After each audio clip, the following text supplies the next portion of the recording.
You ever get a song stuck in your head? Yeah. I get a song stuck in my head every day when I leave the house. You've heard the song Head and Shoulders, Knees and Toes?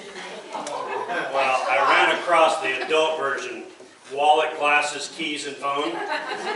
And my wife has added sermon notes to it. So, but it kind of, every morning now I get that stuck in my head because I'm thinking about getting everything I need before I walk out the door. Wallet, glasses, keys, and what was it? Phone? Get them all down. But so this morning I wanted to ask you a question. When things get rough, when things aren't going the way they're supposed to, how do you hold on? What gives you the strength to stay the course when things aren't going the way they are, the way you want them? Well, a few years ago I read a book by a guy that was in Special Forces. And he was talking about the training that he had to endure. And how in the training, it trains you, if you're captured, what to do. And what to know about those who are going to possibly torture or try to get the truth out of you about something or another. So how do you deal with it? Well, one of the things he said was when he was captured, it all came back to him, everything that he had done through the training. Because he said, they want to take away your identity. They want you to feel like nobody cares about you, that you're just another person. And it got me to thinking about the fact that when we lose hope, we lose a reason to live. Because of the fact that we tend to feel like, well, what difference does it make? What matters, And so when things get rough, what keeps us in focus? So for the military training, they tell them to keep your focus on people back home. Those that love you, care about you, want you back. One of the things they've talked about is that those who do not have family and loved ones back home that care about them are less likely to survive captivity because they don't have anybody back there calling them back, wishing them home, and they don't feel that need, that desire, the want to return. So you think about that as a Christian, what gives us the reason to hold on in tough times, in hard times? When the storms come, the invitation song that I just announced is, will your anchor hold? We have an anchor. And the idea of that is that what keeps us anchored to the truth? We talked about that a little bit, about the truth being our anchor, back when we were going through the armor of God, and how when we have that anchor based in God's truth, it will hold us. But there's another part of it, and that's that relationship. In John chapter 15, verses 1 through 7, it says, I am the true vine, and my Father is the gardener. He cuts off every branch in me that bears no fruit, while every branch that does bear fruit, he prunes, so that it will be even more fruitful. Just one moment there, I'll stop it. The idea of pruning to me, I never really liked the idea of pruning because you're cutting back a bunch of stuff. And I always felt like, is that a very good example to use about us? Because he's cutting us back. He's cutting us back. But the reason he does that is to help us to grow. If you ever don't prune back your roses, what happens to them? They just go crazy, don't they? And you don't get any pretty flowers because there are just so many of them that they don't produce. They don't grow real well. If you don't prune back grapes, the grapevines will just literally begin to take each other over and strangle each other out. You have to cut them back because they won't be able to produce if you don't. So being pruned is an important part of that growth. But he says, you are, in verse 3 of John 15, You are already clean because of the word I have spoken to you. Remain in me, and I will remain in you. No branch can bear fruit by itself. It must remain in the vine. Neither can you bear fruit unless you remain in me. We sing the song, the fruit of the Spirit. The fruit of the Spirit is love, joy, peace, patience, kindness, goodness, faithfulness, gentleness, and self-control, right? I did it right? So, we sing those songs. That's the fruit. That's the fruit of a Christian life. How do we remain there? How do we stay there even when times aren't good? Even when things aren't going the way we want to? We were just talking at the break time how, it's this crazy times we're living in. Things are not exactly looking up in a lot of ways. How do you hold firm? How do you stand firm? Knowing the Lord, having a relationship, abiding in Him, and Him abiding in you. So this verse here talks about that no branch can bear fruit by itself. It must remain in the vine. If we're not connected to God, if we don't have that relationship, it's going to be easy for Satan to snatch us away. It's going to be easy for him to pull us away from what his desire is, and that is that relationship with you and I. He wants that relationship. He desires for us to be in Him. But if we're not in Him, it's going to be very easy for Satan to take us away. And when we are taken away, as he began, then he is forced to cut us away. In verse 5, I am the vine, and you are the branches. If a man remains in me, and I in him, he will bear much fruit. Apart from me, you can do nothing. If anyone does not remain in me, he is like a branch that is thrown away and withers. Such branches are picked up, thrown into the fire, and burned. If you remain in me, and my words remain in you, ask whatever you wish, and it will be given you. This is to my Father's glory, that you bear much fruit, showing yourself to be my disciples. I think God is encouraging us to put our roots into Him, to hold into Him as the branch holds to the vine, as the let's see, is that the right way it goes? The vine holding into the branch. But we want to get our source from God. We want Him to be the one that gives us that relationship, to give us the ability to enjoy even the hard times. If we look at Psalms verse 9, I like David because he speaks to my heart, and I think he does to a lot of us. But in Psalms 9, starting with verse 1, he says, I will praise you, O Lord, with all of my heart. I will tell of all of your wonders. I will be glad and rejoice in you. I will sing praise to your name, O Most High. And then he goes on, my enemies turn back. They stumble and perish before you. For you have upheld my right and my cause. You have sat on your throne, judging righteously. Sometimes we feel like we're being overrun. Sometimes we feel like that the world is trampling on top of us. How do you hold on? David is thanking God for all that He's done for him. But then he also goes on to say, even when I'm being trampled on by my enemies, I know that you will uphold me.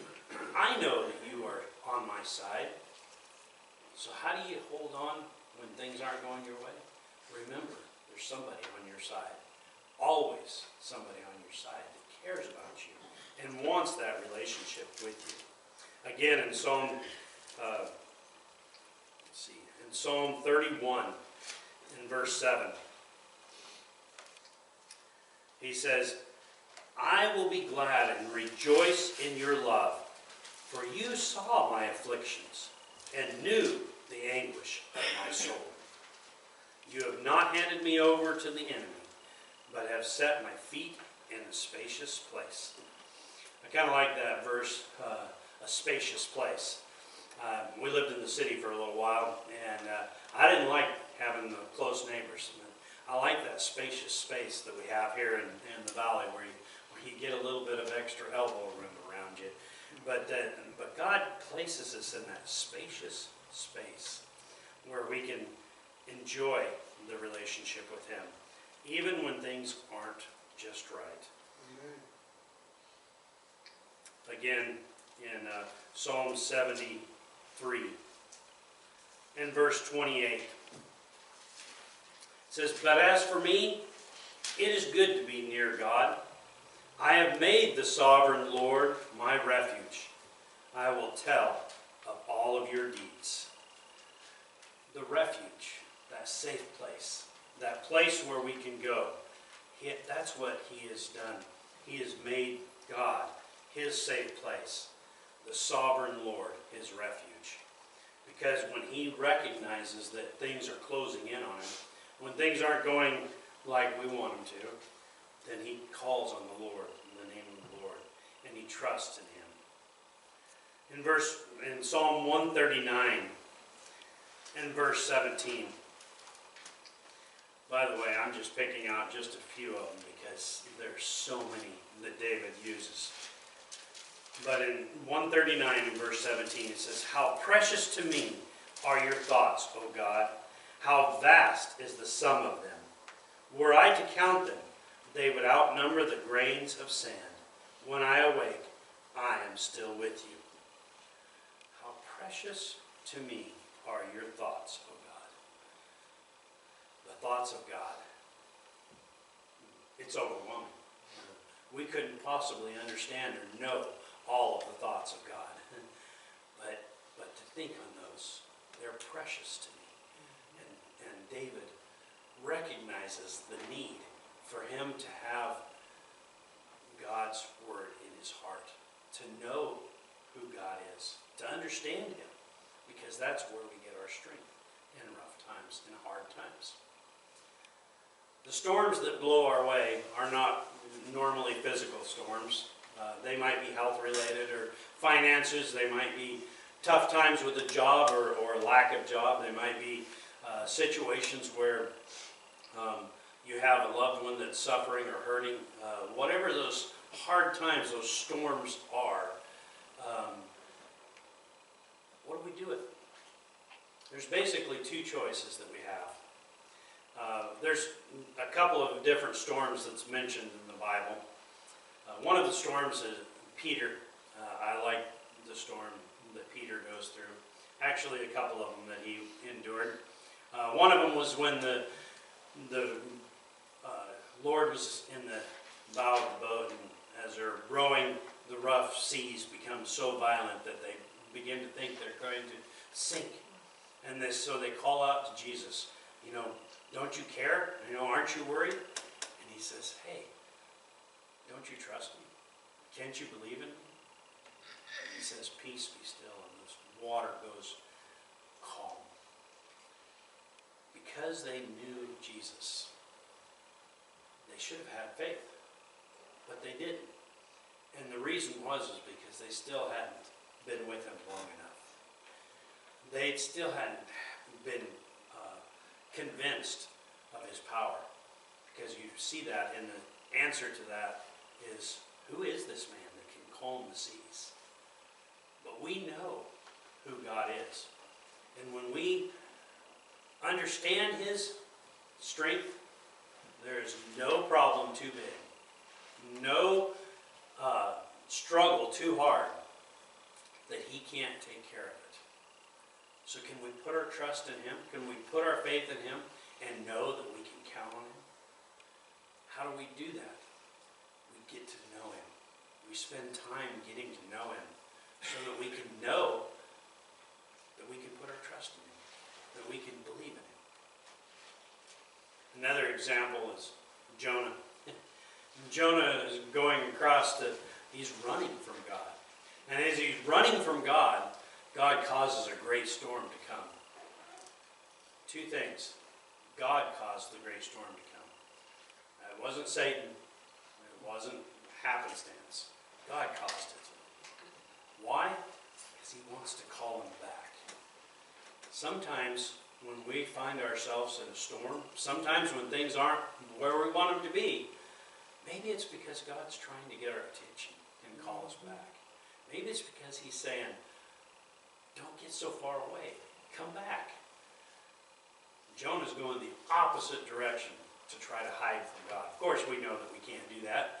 We couldn't hide from God if we wanted to. But Jonah's trying to flee from God, and He's calling him back. And He's causing this great seas to come up so that he will come back to Him. And He does. And when He does, he follows God's will, and God's object is accomplished. The Ninevites are taught about God and called back to obedience to Him. One more example of a sea, also Peter. Peter is in this boat, and they're rowing for all they can, and the storm winds against them, and they're not getting across.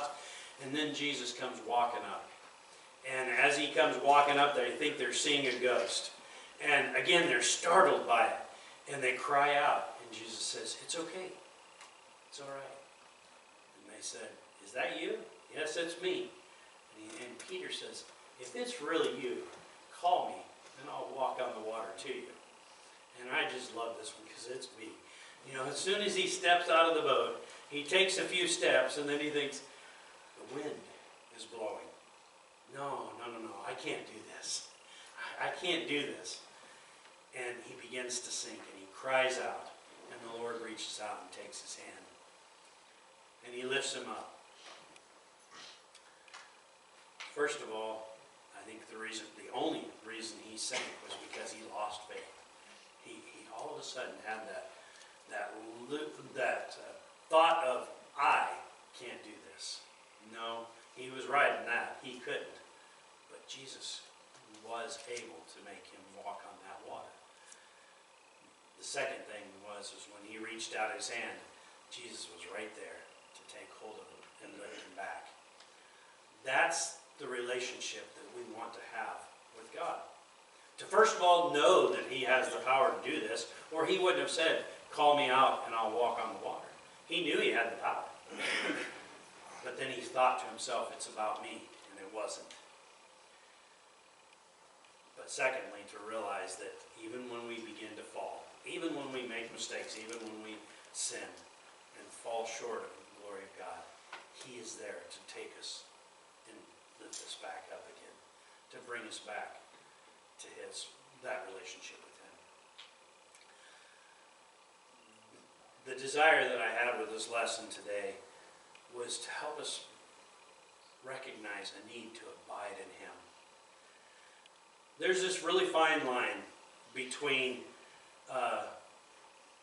helping people to have a desire to do something and telling them to do something and them feeling like it's an obligation.